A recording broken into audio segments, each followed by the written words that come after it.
Hi, and welcome to the channel. For those who are new, my name is Dave and I work in financial services, and these videos are making a journey towards financial freedom so you can reach your goals like me.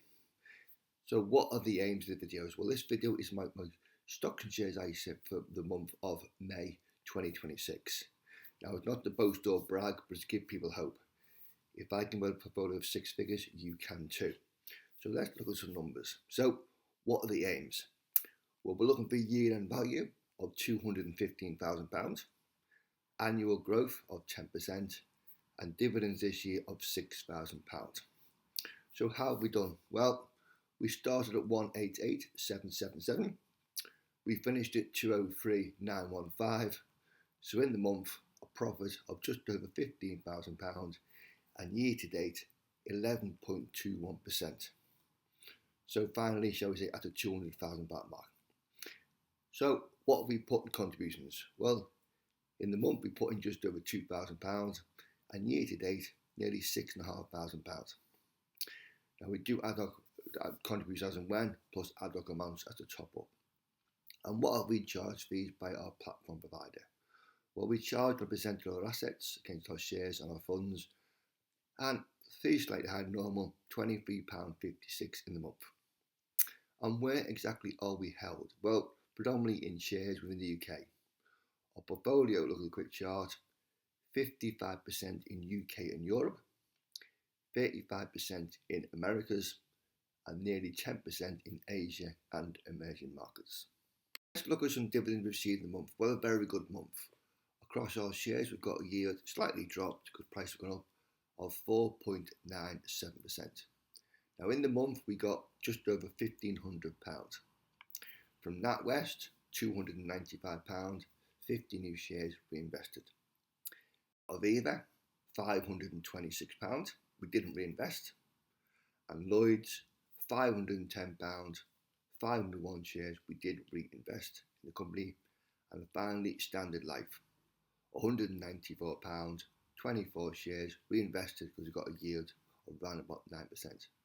So year to date, £2,300. We were expecting £2,500, so we're 175 behind, but we will have some good month, shall we say, in June, mainly from Legal and General, so we will be back on track. So it just goes to show you're going to have good months and bad months, but £1,500 a month, shall we say, is a very nice bonus. So let's look at the funds and the shares held within the portfolio. First of all, we'll look at our funds. Now, we were solely UK based. We've done it for diversification, and hopefully we just switch off.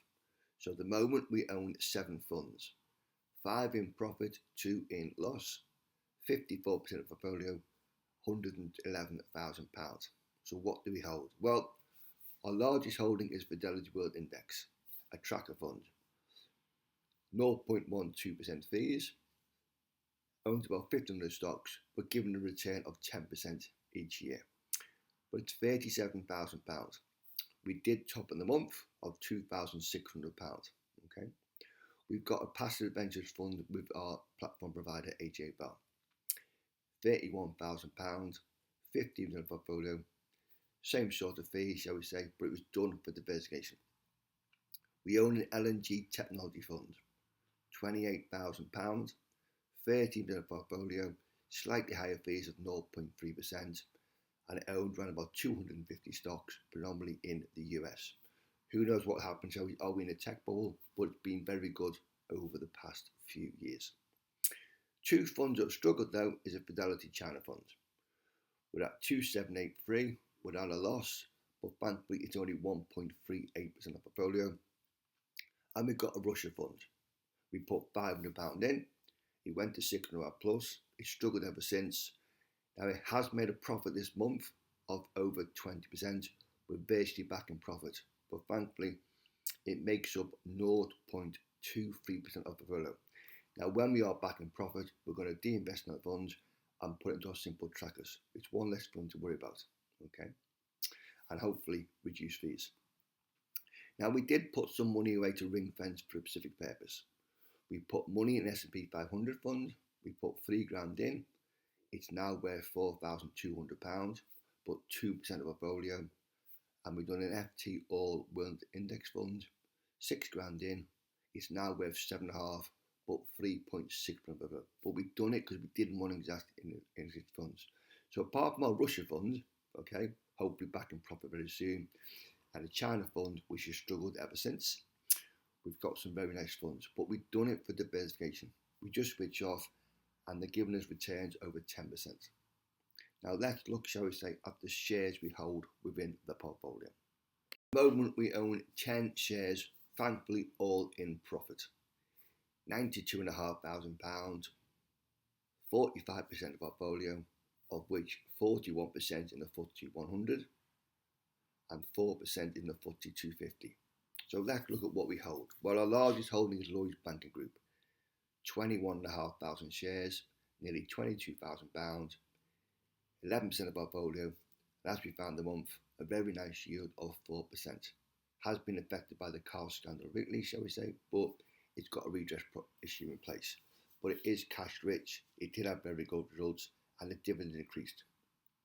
We own LNG, 6,355 shares, £17,000, 8% of our portfolio, but a very nice yield, payable in June, of 8.6%.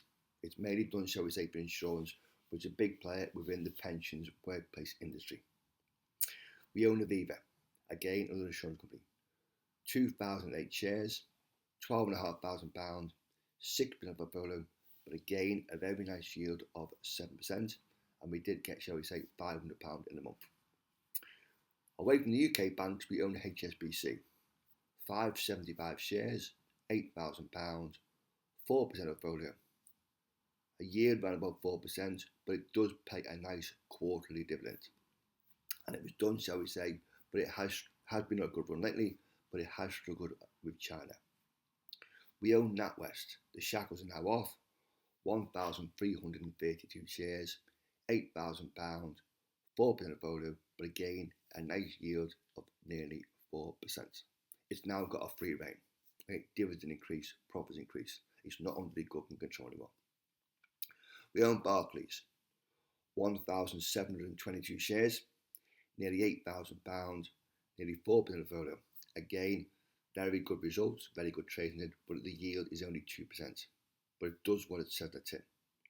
Now, we own AJ Bell, or You Invest, the platform provider, 991 shares, £6,000, 3% of the portfolio. It's seen as a growth company. Assets under management increased substantially, number of clients, number of customers on the platform or for advisors, but it had great results in the month and the dividends was substantially, but it's what we see as a growth player. We own Standard Life, ex-Phoenix Group, 716 shares. It's what we know about pensions, £5,500, nearly 3% portfolio, but a yield of 9%. And it has been buying companies out in the regional marketplace. Now, away from finance, we own 2 shares in retail. Sainsbury's, 965 shares, nearly £3,000, 1.4% of the portfolio. Has struggled lately, it's in a price war, but it will pay a nice dividend next month in July. And everyone needs food, but is it, shall we say, hit by inflation? And then finally, we own Card Factory, a grain and a retail, 4,187 shares, nearly £3,000, 1.3% of the portfolio. Again, very cash rich, has struggled by inflation, wage increases, minimum wage. Okay, but it is expanding on the high streets and online retail. But it is paying a nice dividend and it is seen as a growth company.